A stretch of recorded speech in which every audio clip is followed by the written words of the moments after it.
Hello, my dear friends. I'm Mohit Dhingra. Welcome to another session of my super special series that is Static GK of Punjab ਪਟਵਾਰੀ। ਤਾਂ students ਆਪਾਂ discuss ਕਰ ਰਹੇ ਸੀ ਪੰਜਾਬ ਪਟਵਾਰੀ ਦੀ ਇੱਕ ਬਹੁਤ ਹੀ ਖਾਸ ਜਿਹੜੀ ਆਪਣੀ ਸੀਰੀਜ਼ ਜੋ ਕਿ ਆਪਾਂ ਸਟਾਰਟ ਕੀਤੀ ਹੋਈ ਹੈ CBC ਇੰਸਟੀਟਿਊਟ ਦੇ ਇਸ ਚੈਨਲ 'ਤੇ।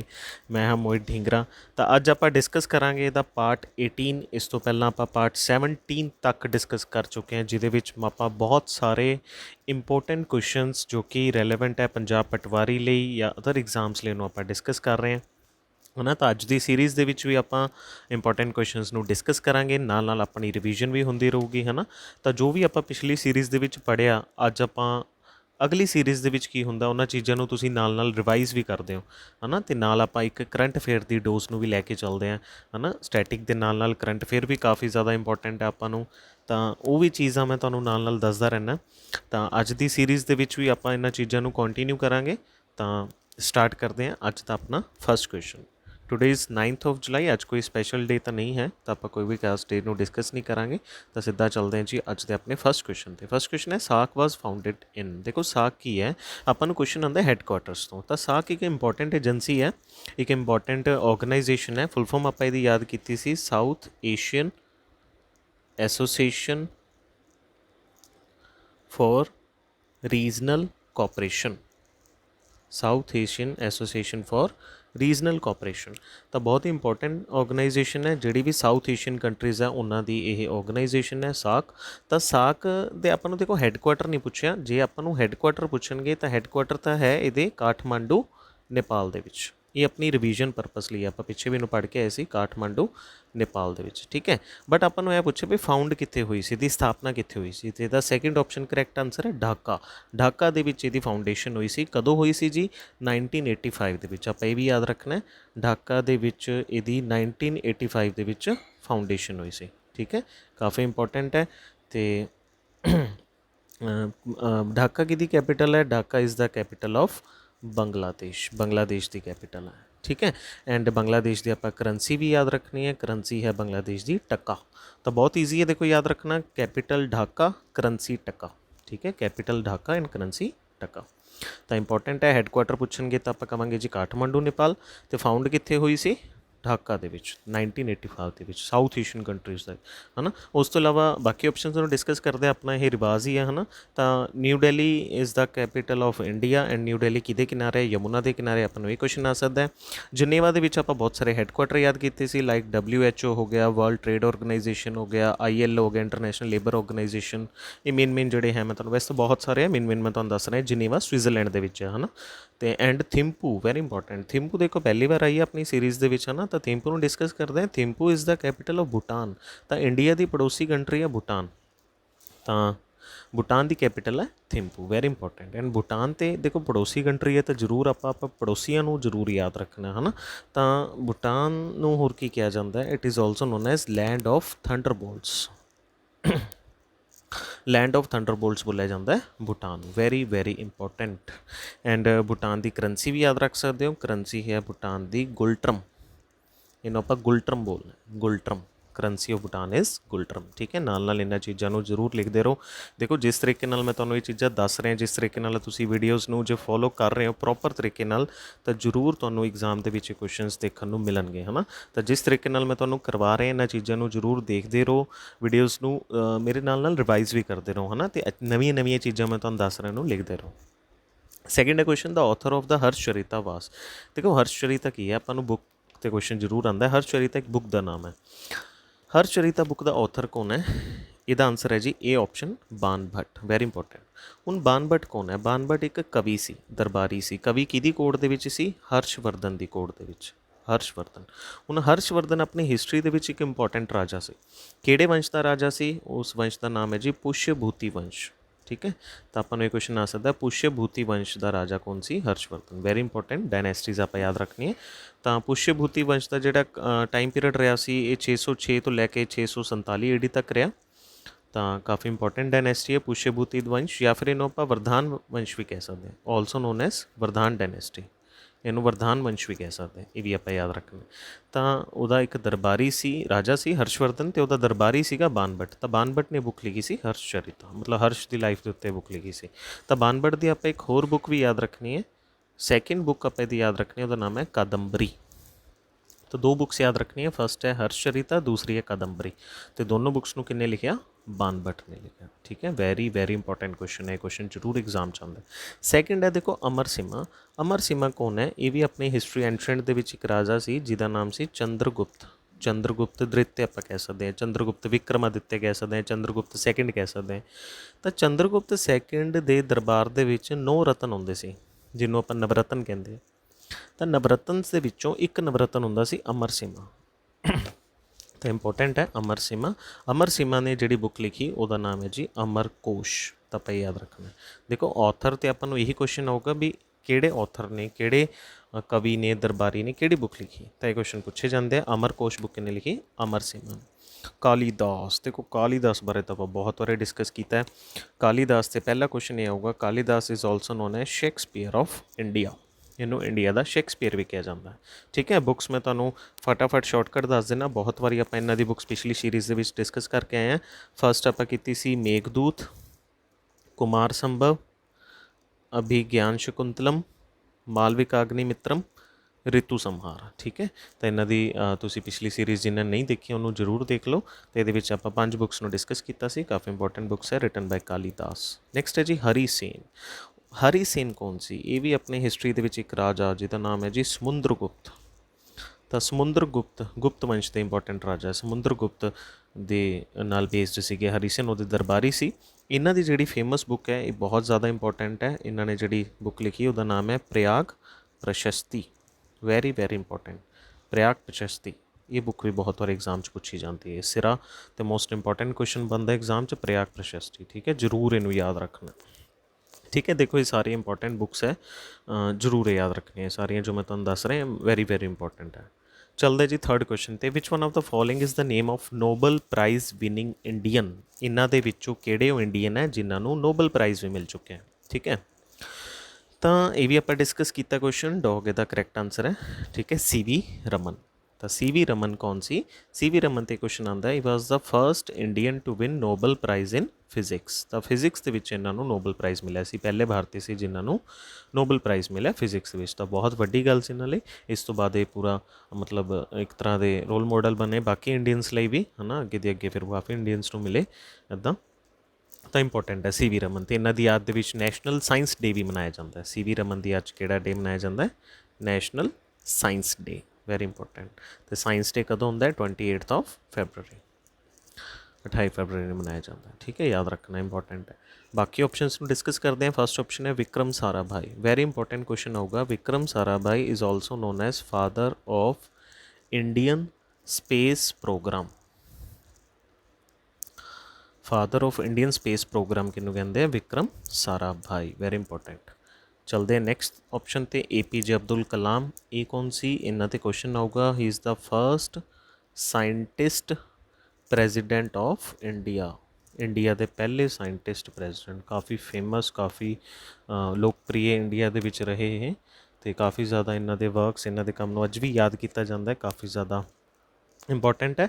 First scientist president of India ਕੌਣ ਸੀ? APJ ਅਬਦੁਲ ਕਲਾਮ। ਅਤੇ ਇਹਨਾਂ ਦੀ ਆਪਾਂ ਨੂੰ ਆਟੋਬਾਇਓਗ੍ਰਾਫੀ ਵੀ ਪੁੱਛੀ ਜਾਂਦੀ ਹੈ।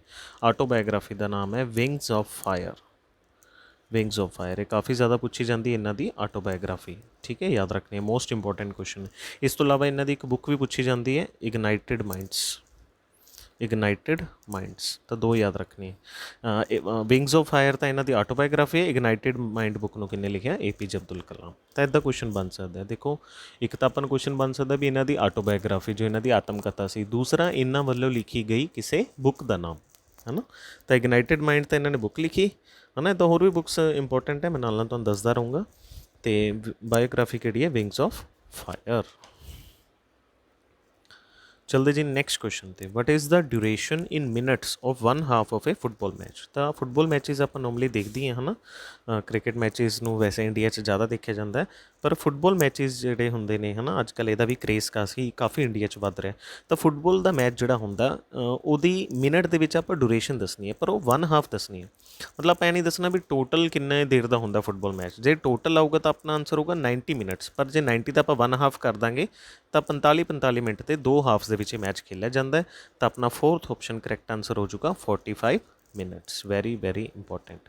ਤਾਂ ਹੁਣ ਫੁੱਟਬਾਲ ਦੀ ਗੱਲ ਹੋ ਰਹੀ ਹੈ, ਤਾਂ ਫੁੱਟਬਾਲ ਨਾਲ ਰਿਲੇਟਿਡ ਜਿਹੜੀ ਏਜੰਸੀ ਹੈ ਜੋ ਵਰਲਡ ਕੱਪਸ ਨੂੰ ਆਰਗੇਨਾਈਜ਼ ਕਰਦੀ ਹੈ, ਉਸ ਏਜੰਸੀ ਦਾ ਨਾਮ ਹੈ ਜੀ ਫੀਫਾ। Very important, FIFA. ਤਾਂ ਜੇ ਕਿਸੇ ਏਜੰਸੀ ਦਾ ਆਪਾਂ ਨਾਮ ਲਵਾਂਗੇ ਤਾਂ ਉਸ ਏਜੰਸੀ ਦੇ ਆਪਾਂ ਹੈੱਡਕੁਆਟਰਸ ਜ਼ਰੂਰ ਪੁੱਛੇ ਜਾਣਗੇ। FIFA International Federation of Football Association, ਇਹਦੇ ਹੈੱਡਕੁਆਟਰਸ ਹੈ ਜ਼ਿਊਰਿਚ। ਐਂਡ ਜ਼ਿਊਰਿਚ ਕਿੱਥੇ ਹੈ? Zurich is also located in Switzerland. ਤਾਂ ਜਿਸ ਤਰੀਕੇ ਨਾਲ ਜਨੇਵਾ ਹੋ ਗਿਆ, ਬਰਨ ਹੋ ਗਿਆ, ਹੈ ਨਾ, ਇਹਨਾਂ ਦੇ ਵਿੱਚ ਹੈੱਡਕੁਆਟਰਸ ਹੈ, ਉਸੇ ਤਰੀਕੇ ਨਾਲ ਜ਼ਿਊਰਿਚ ਇੱਕ ਸ਼ਹਿਰ ਹੈ ਸਵਿਟਜ਼ਰਲੈਂਡ ਦਾ, ਉੱਥੇ ਹੈੱਡਕੁਆਟਰਸ ਹੈ ਫੀਫਾ ਦੇ। Very very important. ਫੀਫਾ ਦੇ ਹੁਣ ਇੱਕ ਕਰੰਟ ਅਫੇਅਰ, ਜਿਵੇਂ ਆਪਾਂ ਸਟੈਟਿਕ ਤਾਂ ਡਿਸਕਸ ਕਰ ਹੀ ਰਹੇ ਹਾਂ, ਦੇਖੋ ਨਾਲ ਨਾਲ ਮੈਂ ਤੁਹਾਨੂੰ ਕਰੰਟ ਅਫੇਅਰ ਵੀ ਦੱਸ ਰਿਹਾ। ਤਾਂ ਫੀਫਾ ਦੇ ਪ੍ਰੈਜ਼ੀਡੈਂਟ ਵੀ ਆਪਾਂ ਯਾਦ ਰੱਖਣੇ। ਕਰੰਟ ਅਫੇਅਰ 'ਤੇ ਕੁਐਸਚਨ ਆ ਸਕਦਾ। ਪ੍ਰੈਜ਼ੀਡੈਂਟ ਇਹਨਾਂ ਦੇ ਗਿਆਨੀ ਜਾਂ ਜਿਆਨੀ ਇਨਫੈਂਟਿਨੋ। Gianni Infantino is the president of FIFA। चलते जी अपने नेक्स्ट क्वेश्चन पे।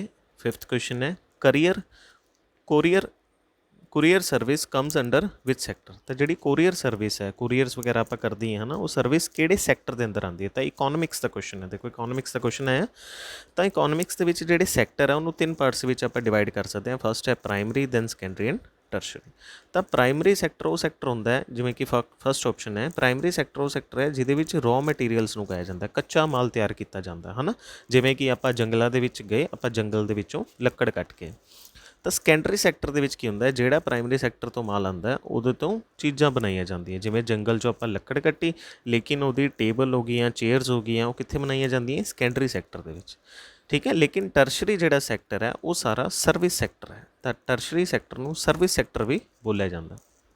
ਤਾਂ ਕੁਰੀਅਰ ਸਰਵਿਸ ਹੈ ਤਾਂ ਸਰਵਿਸ ਸੈਕਟਰ ਹੈ। ਤਾਂ ਜਿੱਥੇ ਵੀ ਸਰਵਿਸਿਜ਼ ਦਾ ਕੁਐਸਚਨ ਆਊਗਾ ਤਾਂ ਸਰਵਿਸਿਜ਼ 'ਤੇ ਸਿੰਪਲੀ ਆਪਣਾ ਆਨਸਰ ਕੀ ਹੋ ਜਾਊਗਾ? ਸੀ ਆਪਸ਼ਨ, ਟਰਸ਼ਰੀ। ਤਾਂ ਟਰਸ਼ਰੀ ਸੈਕਟਰ ਸਾਰੇ ਦਾ ਸਾਰਾ ਸਰਵਿਸਿਜ਼ ਸੈਕਟਰ ਹੈ। ਜਿਵੇਂ ਬੈਂਕ ਹੈ ਆਪਾਂ ਨੂੰ ਸਰਵਿਸਿਜ਼ ਪ੍ਰੋਵਾਈਡ ਕਰਦਾ ਹੈ, ਇੰਸ਼ੋਰੈਂਸ ਸਰਵਿਸਿਜ਼ ਹੋ ਗਈਆਂ, ਐਜੂਕੇਸ਼ਨ ਸਰਵਿਸਿਜ਼ ਹੋ ਗਿਆ, ਕੰਸਲਟੈਂਸੀ ਸਰਵਿਸਿਜ਼ ਹੋ ਗਈਆਂ, ਹੈ ਨਾ। ਤਾਂ ਇਹ ਸਾਰੀਆਂ ਸਰਵਿਸਿਜ਼ ਦਾ ਜਿਹੜਾ ਸੈਕਸ਼ਨ ਹੈ ਇਹ ਸਾਰਾ ਕਿਹਦੇ ਅੰਡਰ ਆ ਜਾਂਦਾ? Tertiary sector of economics. ठीक है। तो इंपॉर्टेंट है, किसी भी सर्विस से तुहानूं क्वेश्चन हो जाए तुसीं इहदा आंसर लाना है tertiary sector. Very important question है इकोनॉमिक्स का। ठीक है। इकोनॉमिक्स का अगला आपां नूं इंपॉर्टेंट क्वेश्चन आंदा है, who is the father of economics.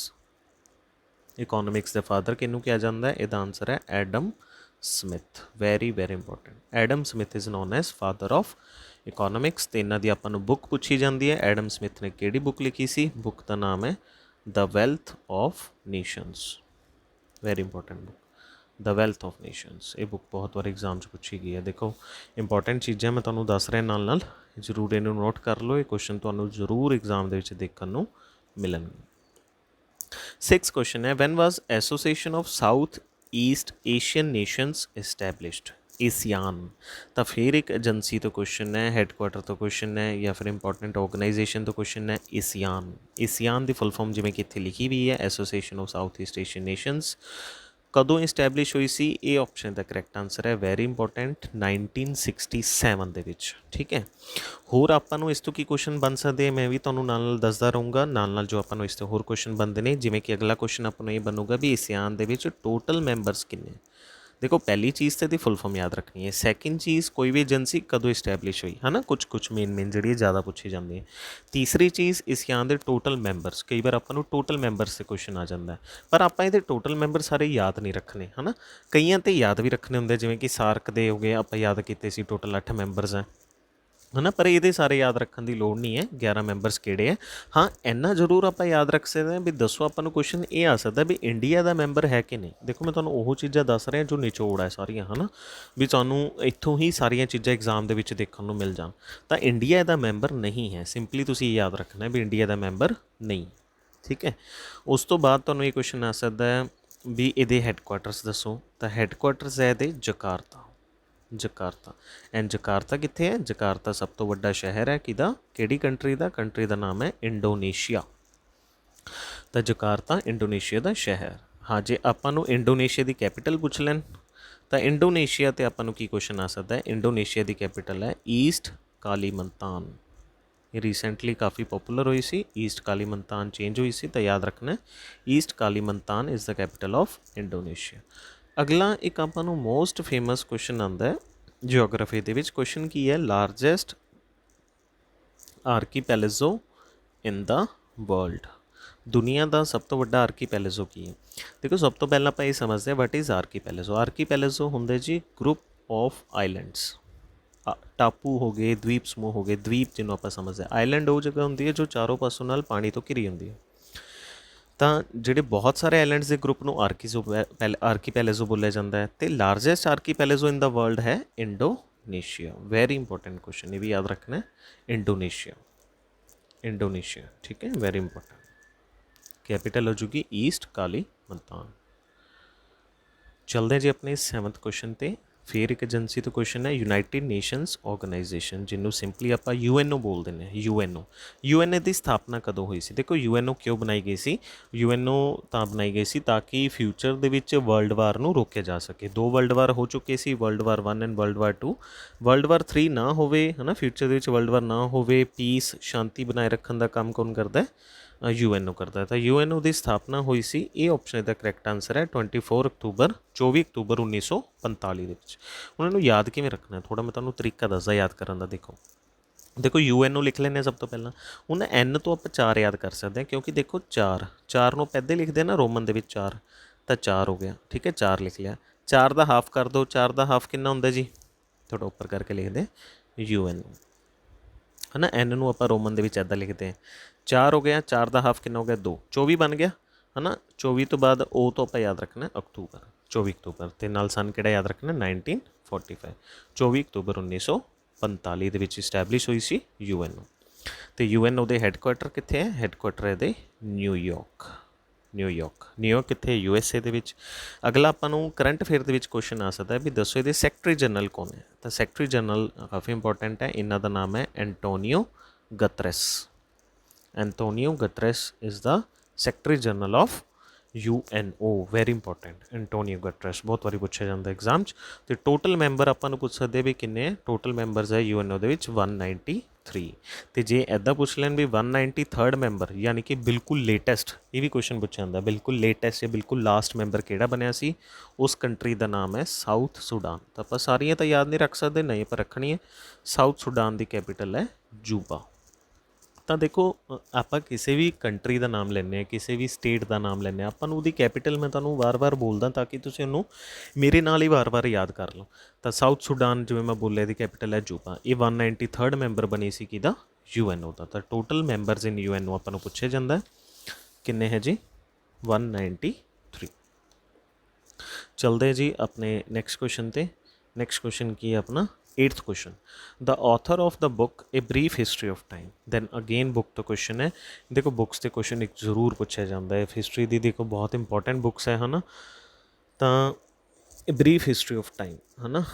ਇਹ ਹਿਸਟਰੀ ਦੀ ਬੁੱਕ ਤਾਂ ਨਹੀਂ ਹੈ, ਖੈਰ ਇਹ ਮਤਲਬ ਆਪਣੀ ਜੋਗਰਾਫੀ ਨਾਲ ਰਿਲੇਟਿਡ ਆਪਣੀ ਇੰਪੋਰਟੈਂਟ ਬੁੱਕ ਹੈ brief history of time, universe ਨਾਲ ਰਿਲੇਟਿਡ। ਇਹ ਬੁੱਕ ਨੂੰ ਕਿੰਨੇ ਲਿਖਿਆ ਸੀ? 4th ਆਪਸ਼ਨ ਦਾ ਕਰੈਕਟ ਆਨਸਰ ਹੈ ਸਟੀਫਨ ਹਾਕਿੰਗ। ਫੇਮਸ ਆਪਾਂ ਕਹਿ ਸਕਦੇ ਹਾਂ ਇਹਨਾਂ ਨੇ ਯੂਨੀਵਰਸ ਦੀ ਫੀਲਡ ਦੇ ਵਿੱਚ ਕਾਫੀ ਕੰਮ ਕੀਤਾ, ਮਤਲਬ ਜੋਗਰਾਫੀ ਨੂੰ ਬਹੁਤ ਜ਼ਿਆਦਾ ਆਸਾਨ ਬਣਾਤਾ ਸੀ, ਯੂਨੀਵਰਸ ਨੂੰ ਸਮਝਣ ਦੇ ਵਿੱਚ ਬਹੁਤ ਹੈਲਪ ਕੀਤੀ, ਬਲੈਕ ਹੋਲ ਬਾਰੇ ਆਪਾਂ ਨੂੰ ਦੱਸਿਆ, ਹੈ ਨਾ। ਤਾਂ UK ਬੇਸਡ ਇੱਕ ਸਾਇੰਟਿਸਟ ਜਿਨ੍ਹਾਂ ਦਾ ਨਾਮ ਹੈ ਸਟੀਫਨ ਹਾਕਿੰਗਸ। ਇਹਨਾਂ ਦੀ ਬਹੁਤ ਹੀ ਜ਼ਿਆਦਾ ਫੇਮਸ ਬੁੱਕ ਹੈ, ਬਹੁਤ ਜ਼ਿਆਦਾ ਇਹਦੀ ਕਾਪੀਜ਼ ਸੈੱਲ ਹੋਈਆਂ ਜਦੋਂ ਇਹ ਬੁੱਕ ਲਾਂਚ ਹੋਈ ਸੀ। ਬੁੱਕ ਦਾ ਨਾਮ ਕੀ ਹੈ? ਬਰੀਫ ਹਿਸਟਰੀ ਆਫ ਟਾਈਮ, ਠੀਕ ਹੈ, very important question. 9th question ਹੈ, ਰੀਸੈਂਟਲੀ ਇਹ ਬੁੱਕ ਨਿਊਜ਼ 'ਚ ਸੀਗੀ ਤਾਂ ਆਪਾਂ ਇਹਨੂੰ ਯਾਦ ਰੱਖਣਾ, ਕਾਫੀ ਜ਼ਿਆਦਾ ਇੰਪੋਰਟੈਂਟ ਹੈ। 9th ਕੁਐਸਚਨ ਹੈ, which of the following countries is not a member of BRICS group. ਦੇਖੋ ਹੁਣ ਕੁਐਸਚਨ ਆ ਗਿਆ ਨਾ, ਤਾਂ ਇੱਦਾਂ ਕੁਐਸਚਨ ਵੀ ਆਪਾਂ ਨੂੰ ਬਣ ਜਾਂਦੇ। ਦੇਖੋ ਹੁਣ ਬ੍ਰਿਕਸ ਗਰੁੱਪ, ਹੁਣ ਬ੍ਰਿਕਸ ਵੀ ਕੀ ਹੈ? ਇੱਕ ਹੈੱਡਕੁਆਟਰ, ਮਤਲਬ ਇੱਕ ਆਰਗੇਨਾਈਜੇਸ਼ਨ ਹੈ ਨਾ। ਤਾਂ ਸਭ ਤੋਂ ਪਹਿਲਾਂ ਆਪਾਂ ਨੂੰ ਬ੍ਰਿਕਸ ਦੀ ਫੁੱਲ ਫਾਰਮ ਪਤਾ ਹੋਣੀ ਚਾਹੀਦੀ ਹੈ ਅਤੇ ਕਿਹੜੇ ਕਿਹੜੇ ਦੇ ਮੈਂਬਰ ਆ ਉਹ ਪਤਾ ਹੋਣੇ ਚਾਹੀਦੇ ਹੈ। ਜਿਵੇਂ ਕਿ ਆਪਾਂ ਪਿੱਛੇ ਕਿਹਾ ਮੈਮ ਏਸੀਆਨ ਦੇ ਸਾਰੇ ਮੈਂਬਰ ਯਾਦ ਰੱਖਣ ਦੀ ਲੋੜ ਨਹੀਂ ਹੈ, ਸਿਰਫ ਇੰਨਾ ਯਾਦ ਰੱਖ ਲਓ ਵੀ ਇੰਡੀਆ ਦਾ ਮੈਂਬਰ ਨਹੀਂ ਹੈ, ਪਰ ਬ੍ਰਿਕਸ ਦੇ ਸਾਰੇ ਮੈਂਬਰ ਆਪਾਂ ਨੂੰ ਪਤਾ ਹੋਣੇ ਚਾਹੀਦੇ। ਤਾਂ ਬ੍ਰਿਕਸ ਦੇ ਸਾਰੇ ਮੈਂਬਰ ਕਹਿ ਰਹੇ ਆ B for Brazil, R for Russia, ਇਹਦੇ ਵਿੱਚੋਂ ਹੀ B for Brazil, R for Russia, I for India, C for China and S for ਹੈ ਜੀ ਇੱਥੇ ਸਾਊਥ ਅਫਰੀਕਾ। ਦੇਖੋ ਇੱਥੇ ਹੀ ਐਗਜ਼ਾਮ ਦੇ ਵਿੱਚ ਕੁਐਸਚਨ ਬਣਦਾ, ਇਸ ਪੁਆਇੰਟ ਨੂੰ ਧਿਆਨ ਨਾਲ ਨੋਟਿਸ ਕਰਨਾ, ਸਾਊਥ ਅਫਰੀਕਾ। ਕਿਉਂ? ਕਿਉਂਕਿ ਆਪਾਂ ਨੂੰ ਐਂ ਲੱਗਦਾ ਵੀ ਇਹਦੇ ਵਿੱਚ ਸ਼੍ਰੀਲੰਕਾ ਨਾ ਹੋਵੇ, ਇਹਦੇ ਵਿੱਚ ਜਾਂ ਫਿਰ ਸੇਸ਼ਲਸ ਜਾਂ ਹੋਰ ਕੋਈ ਕੰਟਰੀ ਨਾ ਹੋਵੇ, ਹੈ ਨਾ, ਬਟ ਇਹ ਕੰਟਰੀ ਕਿਹੜੀ ਹੈ? South Africa. ਇਹੀ ਮੋਸਟ ਇੰਪੋਰਟੈਂਟ ਕੁਐਸਚਨ ਬਣਦਾ ਹੈ। Recently BFUHS Baba Farid university of health sciences the clerk the exam ਹੋਇਆ ਸੀ ਲਾਸਟ ਮੰਡੇ ਨੂੰ। ਉਹਦੇ ਵਿੱਚ ਇਹ ਡਿਟੋ ਕੁਐਸਚਨ ਆਇਆ ਸੀ ਵੀ ਬ੍ਰਿਕਸ ਦੇ ਵਿੱਚ ਐਸ ਦਾ ਮਤਲਬ ਕੀ ਹੈ, ਐਦਾਂ ਕੁਐਸਚਨ ਆ ਗਿਆ। ਤਾਂ ਕੁਐਸਚਨ ਦੇਖੋ ਐਗਜ਼ਾਮੀਨਰ ਕੋਈ ਵੀ ਬਣਾ ਸਕਦਾ ਹੈ, ਇਹ ਆਪਾਂ ਨੂੰ ਪਤਾ ਹੋਣਾ ਚਾਹੀਦਾ ਵੀ ਆਪਾਂ ਕਿੰਨੀ ਕੁ ਇਨਫੋਰਮੇਸ਼ਨ ਉਹਦੇ ਬਾਰੇ ਗੇਨ ਕਰ ਸਕਦੇ ਹਾਂ, ਹੈ ਨਾ। ਤਾਂ ਮੈਂ ਤੁਹਾਨੂੰ ਸਾਰੀਆਂ ਚੀਜ਼ਾਂ ਉਹੀ ਦੱਸ ਰਿਹਾ ਜੋ ਐਗਜ਼ਾਮ 'ਚ ਪੁੱਛ ਸਕਦੇ ਆ, ਐਗਜ਼ਾਮੀਨਰ ਕਿਵੇਂ ਸੋਚ ਸਕਦਾ, ਮੈਂ ਤੁਹਾਨੂੰ ਉਹੀ ਚੀਜ਼ਾਂ ਦੱਸ ਰਿਹਾ। ਤਾਂ ਹੁਣ ਆਪਾਂ ਦੇਖੋ ਹੁਣੇ ਲਿਖਿਆ ਤਾਂ ਇੰਡੋਨੇਸ਼ੀਆ ਦਾ ਮੈਂਬਰ ਨਹੀਂ ਹੈ, ਤਾਂ ਫੋਰਥ ਆਪਸ਼ਨ ਇਹਦੀ ਕਰੈਕਟ ਆਨਸਰ ਹੋ ਗਈ। ਇੰਡੋਨੇਸ਼ੀਆ ਬਾਰੇ ਆਪਾਂ ਹੁਣ ਪਿੱਛੇ ਡਿਸਕਸ ਕੀਤਾ, ਫਿਰ ਮੈਂ ਤੁਹਾਨੂੰ ਰਿਵਾਈਜ਼ ਕਰਾ ਦਿੰਦਾ। ਇੰਡੋਨੇਸ਼ੀਆ ਦੀ ਕੈਪੀਟਲ ਕੀ ਹੈ? ਈਸਟ ਕਾਲੀਮੰਤਾਨ। ਇੰਡੋਨੇਸ਼ੀਆ ਦੀ ਜਿਹੜਾ ਲਾਰਜੈਸਟ ਸਿਟੀ ਉਹਦਾ ਨਾਮ ਹੈ ਜਕਾਰਤਾ। ਜਕਾਰਤਾ ਦੇ ਵਿੱਚ ਕਿਹਦੇ ਹੈੱਡਕੁਆਟਰ ਹੈ? ਏਸੀਆਨ ਦੇ। ਇੰਡੋਨੇਸ਼ੀਆ ਨੂੰ ਕੀ ਬੋਲਿਆ ਜਾਂਦਾ? ਲਾਰਜੈਸਟ ਆਰਕੀਪੈਲੇਜ਼ੋ ਇਨ ਦਾ ਵਰਲਡ, ਹੈ ਨਾ। ਇੱਦਾਂ ਇਹ ਸਾਰੇ ਕੁਐਸਚਨ ਬਣਦੇ। ਤਾਂ ਕੈਪੀਟਲਸ ਆਪਾਂ ਜੋ ਯਾਦ ਰੱਖਾਂਗੇ, ਇੰਡੋਨੇਸ਼ੀਆ ਦੀ ਈਸਟ ਕਾਲੀਮੰਤਾਨ। ਚਾਈਨਾ ਦੀ ਕੈਪੀਟਲ ਹੈ ਬੀਜਿੰਗ। ਰਸ਼ੀਆ ਦੀ ਕੈਪੀਟਲ ਹੈ ਜੀ ਮੋਸਕੋ। ਰਸ਼ੀਆ ਦੀ ਕੈਪੀਟਲ ਹੈ ਮੋਸਕੋ। ਐਂਡ ਬ੍ਰਾਜ਼ੀਲ ਦੀ ਕੈਪੀਟਲ ਹੈ Brasilia. Second most affected country after USA due to COVID-19। Corona disease ਕਰਕੇ, ਕਰੋਨਾ ਬਿਮਾਰੀ ਕਰਕੇ ਦੂਸਰੇ ਨੰਬਰ 'ਤੇ ਸਭ ਤੋਂ ਜ਼ਿਆਦਾ ਇਫੈਕਟਿਡ ਕੰਟਰੀ ਬ੍ਰਾਜ਼ੀਲ ਹੈ। ਬੋਲਸੋਨਾਰੋ ਇਹਨਾਂ ਦੇ ਪ੍ਰੈਜ਼ੀਡੈਂਟ ਕੌਣ ਹੈ? ਬੋਲਸੋਨਾਰੋ। ਰੀਸੈਂਟਲੀ ਇਹਨਾਂ ਨੂੰ ਵੀ ਕੀ ਹੋ ਗਿਆ? ਕਰੋਨਾ ਪੋਜ਼ੀਟਿਵ ਆਏ ਨੇ ਚੌਥੀ ਵਾਰ, ਮਤਲਬ ਚੌਥੀ ਵਾਰ ਇਹਨਾਂ ਨੇ ਟੈਸਟ ਕਰਾਇਆ, ਹੁਣ ਕਰੋਨਾ ਪੋਜ਼ੀਟਿਵ ਹੈ। ਮਤਲਬ ਕਾਫੀ ਜ਼ਿਆਦਾ ਬ੍ਰਾਜ਼ੀਲ ਨਿਊਜ਼ 'ਚ ਹੈ, ਕਿਉਂਕਿ ਬ੍ਰਾਜ਼ੀਲ ਜਿਵੇਂ USA ਹੈ, ਮਤਲਬ ਉੱਥੇ ਇਹਨਾਂ ਦੋਨਾਂ ਦੇਸ਼ਾਂ 'ਤੇ ਇਹ ਆਰੋਪ ਲੱਗੀ ਜਾਂਦੇ ਵੀ ਕਾਫੀ ਜ਼ਿਆਦਾ ਮਤਲਬ ਕਰੋਨਾ ਨੂੰ ਪ੍ਰੀਵੈਂਟ ਨਹੀਂ ਕਰ ਰਹੇ, ਰੋਕ ਨਹੀਂ ਰਹੇ, ਹੈ ਨਾ, ਉਹਦੀ ਰੋਕਥਾਮ ਲਈ ਕੰਮ ਨਹੀਂ ਕਰ ਰਹੇ। ਤਾਂ ਉਵੇਂ ਬੋਲਸੋਨਾਰੋ ਹੈ, ਮਤਲਬ ਜ਼ਿਆਦਾ ਇੱਥੇ ਹੈ ਨਾ ਚੀਜ਼ਾਂ 'ਤੇ ਮਤਲਬ ਬੈਨ ਵਗੈਰਾ ਨਹੀਂ ਲਗਾਇਆ ਗਿਆ, ਬਹੁਤ ਜ਼ਿਆਦਾ ਹਲੀਮੀ ਵਰਤੀ ਗਈ, ਬਹੁਤ ਜ਼ਿਆਦਾ ਹੀ ਨੋਰਮਲੀ ਚੱਲ ਰਹੇ, ਨੋਰਮਲ ਆਪਣੀ ਡੇਲੀ ਲਾਈਫ ਜੀ ਰਹੇ ਨੇ ਮਤਲਬ। ਤਾਂ ਬੋਲਸੋਨਾਰੋ ਨੂੰ ਵੀ ਹੋ ਗਿਆ ਬ੍ਰਾਜ਼ੀਲ। ਬ੍ਰਾਜ਼ੀਲ ਦੀ ਕੈਪੀਟਲ ਕੀ ਹੈ? ਬ੍ਰਾਜ਼ੀਲੀਆ। ਠੀਕ ਹੈ, ਯਾਦ ਰੱਖਣਾ, ਕਾਫੀ ਇੰਪੋਰਟੈਂਟ ਹੈ। ਬ੍ਰਾਜ਼ੀਲ ਨੂੰ ਹੋਰ ਕੀ ਬੋਲਿਆ ਜਾਂਦਾ? ਇਹਨੂੰ ਕਾਫੀ ਬਾਊਲ ਆਫ ਦਾ ਵਰਲਡ ਵੀ ਬੋਲਿਆ ਜਾਂਦਾ। ਕਾਫੀ ਬਾਊਲ ਆਫ ਵਰਲਡ, ਦੁਨੀਆ ਦਾ ਕਾਫੀ ਬਾਊਲ ਬੋਲਿਆ ਜਾਂਦਾ। ਜੇ ਇੰਡੀਆ ਦਾ ਪੁੱਛ ਲੈਣ ਜੀ ਕਾਫੀ ਬਾਊਲ ਆਫ ਇੰਡੀਆ, ਤਾਂ ਇਹਦਾ ਆਨਸਰ ਹੈ Tamil Nadu. Tamil Nadu is the coffee bowl of India. And coffee bowl of world ਹੋ ਚੁੱਕਾ ਬ੍ਰਾਜ਼ੀਲ ਦੀ ਕੈਪੀਟਲ ਹੈ ਬ੍ਰਾਜ਼ੀਲੀਆ। ਰਸ਼ੀਆ ਦੀ ਮਾਸਕੋ। ਦੁਨੀਆ ਦੀ ਸਭ ਤੋਂ ਵੱਡੀ ਕੰਟਰੀ ਹੈ, largest country according to area wise largest country ਹੈ। ਕਿਹੜੀ ਕੰਟਰੀ ਹੈ ਜੀ? ਰਸ਼ੀਆ। ਠੀਕ ਹੈ। And population wise largest country ਕਿਹੜੀ ਹੈ? ਚਾਈਨਾ। ਤਾਂ ਮੈਕਸਿਮਮ ਪੋਪੂਲੇਸ਼ਨ 'ਤੇ ਜੇ ਕੁਐਸਚਨ ਆ ਜੋ ਆਨਸਰ ਹੋ ਚਾਈਨਾ, ਮੈਕਸਿਮਮ ਏਰੀਆ ਖੇਤਰਫਲ ਕਿੱਥੇ ਹੋ ਜਾਊਗਾ? ਰਸ਼ੀਆ ਦੇ ਵਿੱਚ। ਠੀਕ ਹੈ, ਇੰਪੋਰਟੈਂਟ। ਚਲਦੇ ਜੀ ਨੈਕਸਟ ਕੁਐਸਚਨ 'ਤੇ। 10th ਕੁਐਸਚਨ ਹੈ, ਲਾਸਟ ਕੁਐਸਚਨ ਅੱਜ ਦੀ ਸੀਰੀਜ਼ ਦਾ। Which international organisation coordinates and unifies the petroleum policies its member countries of its member countries. ਦੇਖੋ ਫਿਰ ਆਰਗੇਨਾਈਜੇਸ਼ਨ 'ਤੇ ਕੁਐਸਚਨ ਹੈ, ਮਤਲਬ ਕਿਹੜੀ ਆਰਗੇਨਾਈਜੇਸ਼ਨ ਹੈ ਜਿਹੜੀ ਪੈਟਰੋਲੀਅਮ ਪੋਲਿਸੀਜ਼ ਨੂੰ ਬਣਾਉਂਦੀ, ਪੈਟਰੋਲ ਨਾਲ ਰਿਲੇਟਿਡ ਪੋਲਿਸੀਜ਼ ਬਣਾਉਂਦੀ ਹੈ, ਪੈਟਰੋਲ ਨੂੰ ਵਰਲਡ ਦੇ ਵਿੱਚ ਕੀ ਕਰਦੀ ਹੈ? ਇਹ ਕੰਟਰੋਲ ਕਰਦੀ ਹੈ, ਹੈ ਨਾ, ਪ੍ਰੋਡਕਸ਼ਨ ਵੀ ਕਰਦੀ ਹੈ। ਤਾਂ ਜੇ ਤੁਹਾਨੂੰ ਸਾਰਿਆਂ ਦੀ ਫੁੱਲ ਫਾਰਮ ਪਤਾ ਤਾਂ ਤੁਸੀਂ ਇਹਦਾ ਆਨਸਰ ਈਜ਼ੀਲੀ ਦੇ ਸਕਦੇ ਹੋ। ਤਾਂ ਆਪਾਂ ਸਭ ਤੋਂ ਪਹਿਲਾਂ ਆਪਸ਼ਨ 'ਤੇ ਜਾਂਦੇ ਹਾਂ। ਆਨਸਰ ਹੈ ਜੀ ਇਹਦਾ ਫੋਰਥ ਆਪਸ਼ਨ, OPEC। OPEC ਦੀ ਫੁੱਲ ਫਾਰਮ ਕੀ ਹੈ? Organisation of petroleum exporting countries. Organisation of petroleum exporting countries. ਤਾਂ ਜਿਹੜੀ ਕੰਟਰੀਜ਼ ਪੈਟਰੋਲ ਨੂੰ ਐਕਸਪੋਰਟ ਕਰਦੀ ਉਹਨਾਂ ਦੀ ਆਰਗੇਨਾਈਜੇਸ਼ਨ ਹੈ OPEC। OPEC ਦੇ ਆਪਾਂ ਟੋਟਲ ਮੈਂਬਰਸ ਯਾਦ ਰੱਖਣੇ ਆ। OPEC ਦੇ ਵਿੱਚ ਟੋਟਲ ਮੈਂਬਰਸ ਕਿੰਨੇ ਹੈ? 13। ਠੀਕ ਹੈ, 13 ਮੈਂਬਰ ਇਹਦੇ ਆਰਗੇਨਾਈਜੇਸ਼ਨ ਮਤਲਬ ਮੈਂਬਰਸ ਹੈ। ਤਾਂ ਹਰ ਆਰਗੇਨਾਈਜੇਸ਼ਨ ਦਾ ਆਪਾਂ ਹੈੱਡਕੁਆਟਰ ਯਾਦ ਰੱਖਾਂਗੇ। OPEC ਦੇ ਹੈੱਡਕੁਆਟਰਸ ਹੈ ਵਿਆਨਾ। ਐਂਡ ਵਿਆਨਾ ਕਿਹਦੀ ਕੈਪੀਟਲ ਹੈ? Vienna is the capital of Austria. ਤਾਂ ਜ਼ਰੂਰ ਤੁਸੀਂ ਕੈਪੀਟਲ ਸਾਰੇ ਦੀ ਯਾਦ ਰੱਖਣੀ ਹੈ। ਆਸਟਰੀਆ ਜਿਹੜੀ ਕੰਟਰੀ ਉਹਦੀ ਕੈਪੀਟਲ ਹੈ ਵਿਆਨਾ। ਤਾਂ ਉੱਥੇ ਦੇ ਹੈੱਡਕੁਆਟਰ ਹੈ OPEC ਦੇ। ਬਾਕੀ ਆਪਸ਼ਨਸ ਨੂੰ ਦੇਖਦੇ ਹਾਂ। ਉਸ ਤੋਂ ਬਾਅਦ ਹੈ ਜੀ CHOGM। CHOGM ਦੀ ਫੁੱਲ ਫਾਰਮ ਹੈ Commonwealth head of government meeting. ਇਹ ਵੀ ਕਾਫੀ ਇੰਪੋਰਟੈਂਟ ਹੈ, ਫੁੱਲ ਫਾਰਮ ਤੁਹਾਨੂੰ ਜ਼ਰੂਰ ਯਾਦ ਹੋਣੀ ਚਾਹੀਦੀ ਹੈ। Commonwealth head of government meeting. ਉਸ ਤੋਂ ਬਾਅਦ ਹੈ ਸੈਂਟੋ। ਸੈਂਟੋ ਦੀ ਫੁੱਲ ਫਾਰਮ ਹੈ ਸੈਂਟਰਲ ਟ੍ਰੀਟੀ ਆਰਗੇਨਾਈਜੇਸ਼ਨ, ਜਿਹਨੂੰ ਬਗਦਾਦ ਪੈਕਟ ਵੀ ਬੋਲਿਆ ਜਾਂਦਾ ਹੁਣ। ਤਾਂ ਸੈਂਟਰਲ ਟ੍ਰੀਟੀ ਆਰਗੇਨਾਈਜੇਸ਼ਨ ਸੈਂਟੋ। ਉਸ ਤੋਂ ਬਾਅਦ ਹੈ OECD। ਹਾਂ, ਇੰਪੋਰਟੈਂਟ ਹੈ। OECD ਦੀ ਫੁੱਲ ਫਾਰਮ ਹੈ organisation of economic cooperation and development. Organisation of economic cooperation and development, ਇਹਦੇ ਜਿਹੜੇ ਹੈੱਡਕੁਆਟਰਸ ਹੈ ਉਹ ਹੈ ਪੈਰਿਸ, ਐਂਡ ਪੈਰਿਸ ਕਿਹਦੀ ਕੈਪੀਟਲ ਹੈ? ਫਰਾਂਸ ਦੀ। ਕਾਫੀ ਇੰਪੋਰਟੈਂਟ ਹੈ, ਵੀ ਯਾਦ ਰੱਖ, ਪੈਰਿਸ ਫਰਾਂਸ ਦੇ ਵਿੱਚ ਇਹਦੇ ਹੈੱਡਕੁਆਟਰ ਹੈ। ਠੀਕ ਹੈ, ਤਾਂ ਜ਼ਰੂਰ ਇਹਨਾਂ ਚੀਜ਼ਾਂ ਨੂੰ ਯਾਦ ਰੱਖਣਾ। अच्छा आज 11वां क्वेश्चन भी है तो series the last question 11th question है, आज टोटल क्वेश्चन 11 हो गया अपने। तो लास्ट क्वेश्चन है in Jainism perfect knowledge is referred to. जो जैन धर्म, देखो जैन धर्म की आप गल की सी, जैन धर्म बुद्ध धर्म एंशेंट दे इंपॉर्टेंट धर्म सीगे। तो जैन धर्म के जिन्हों परफेक्ट नॉलेज यानी कि जिन्हों ज्ञान प्राप्ति हो जाती है, सिंपली आप कहिए जिन्हों मोक्ष की प्राप्ति हो जाती है, जोड़ा आपदे आप पूरे दुनिया चों वर्ल्ड तो आइसोलेट कर लेंदा, अलग कर लेंदा है, सिंपली आप कहने जिन्हों ज्ञान प्राप्ति हो जाती है फिर मोक्ष की प्राप्ति हो जाती है, तो जैनिज़म ਦੇ ਵਿੱਚ ਉਹਨੂੰ ਕੀ ਬੋਲਿਆ ਜਾਂਦਾ ਹੈ? ਵੈਰੀ ਇੰਪੋਰਟੈਂਟ ਟਰਮ, ਇਹਦਾ ਨਾਮ ਹੈ ਜੈਨਿਜ਼ਮ ਕੈਵਲਿਆ, ਯਾਨੀ ਕਿ ਉਹਨੂੰ ਕੈਵਲਿਆ ਦੀ ਪ੍ਰਾਪਤੀ ਹੋ ਜਾਂਦੀ ਹੈ। Very important question. ਲੇਕਿਨ ਜੋ ਹੀ ਆਪਾਂ ਨੂੰ ਬੁੱਧ ਧਰਮ ਬਾਰੇ ਪੁੱਛਣ, ਬੁੱਧ ਧਰਮ ਦੇ ਵਿੱਚ ਗਿਆਨ ਪ੍ਰਾਪਤੀ ਨੂੰ ਬੋਲਿਆ ਜਾਂਦਾ ਹੈ ਨਿਰਵਾਨ। ਤਾਂ ਨਿਰਵਾਨ ਕਿੱਥੇ ਬੋਲਿਆ ਜਾਂਦਾ ਹੈ? ਬੁੱਧ ਧਰਮ ਦੇ ਵਿੱਚ। ਜੈਨ ਧਰਮ ਦੇ ਵਿੱਚ ਕੀ ਬੋਲਿਆ ਜਾਂਦਾ ਹੈ? ਕੈਵਲਿਆ। ਠੀਕ ਹੈ, ਤੇ ਜੈਨ ਧਰਮ ਤੇ ਆਪਾਂ ਕੁਐਸਚਨ ਕੀਤਾ ਹੀ ਸੀ। ਜੈਨ ਧਰਮ ਦੇ ਵਿੱਚ ਆਪਾਂ ਪੜ੍ਹੇ ਸੀ ਟੋਟਲ ਤੀਰਥੰਕਰ। ਇਹ ਕੁਐਸਚਨ ਆਉਂਦਾ ਵੀ ਟੋਟਲ ਤੀਰਥੰਕਰ ਕਿੰਨੇ? ਉਹ ਟੋਟਲ ਕਿੰਨੇ ਹੈ? 24। ਫਸਟ ਤੀਰਥੰਕਰ ਆਪਾਂ ਯਾਦ ਰੱਖਣੇ, ਫਸਟ ਤੀਰਥੰਕਰ ਕੌਣ ਹੈ? ਰਿਸ਼ਭਨਾਥ। ਇਹ ਪਿਛਲੀ ਸੀਰੀਜ਼ 'ਚ ਆਪਾਂ ਪੜ੍ਹ ਕੇ ਆਏ, ਯਾਦ ਰੱਖਣਾ ਹੈ ਰਿਸ਼ਭਨਾਥ।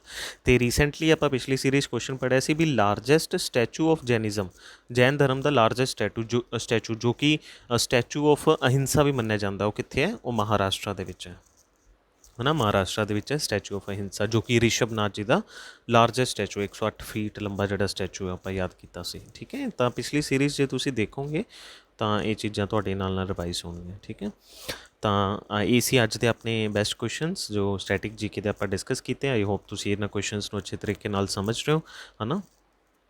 ਤਾਂ ਆਪਣੀ ਰਿਵੀਜ਼ਨ ਨੂੰ ਦੇਖੋ ਨਾਲ ਕਰਦੇ ਰਹੋ ਤੁਸੀਂ। ਹੁਣ ਡੇਲੀ ਕੁਇਜ਼ਿਸ ਵਗੈਰਾ ਵੀ CBSE ਐਗਜ਼ਾਮ ਗੁਰੂ ਦੀ ਐਪ ਤੋਂ ਲਗਾ ਸਕਦੇ ਹੋ। ਅਤੇ ਜੇ ਕਿਸੇ ਨੇ PDF, ਜੇ ਆਪਣੀ 15 ਪਾਰਟਸ ਦੀ PDF ਕਿਸੇ ਨੂੰ ਚਾਹੀਦੀ ਹੈ ਤਾਂ ਉਹ PDF ਵੀ ਤੁਸੀਂ ਡਾਊਨਲੋਡ ਕਰ ਸਕਦੇ ਹੋ। ਠੀਕ ਹੈ, ਡਿਸਕ੍ਰਿਪਸ਼ਨ ਬਾਕਸ ਤੋਂ। ਤਾਂ ਅੱਜ ਦੇ ਲਈ ਇੰਨਾ ਹੀ। Thank you. ਮਿਲਦੇ ਆਪਣੀ ਨੈਕਸਟ ਵੀਡੀਓ ਦੇ ਵਿੱਚ। Best of luck.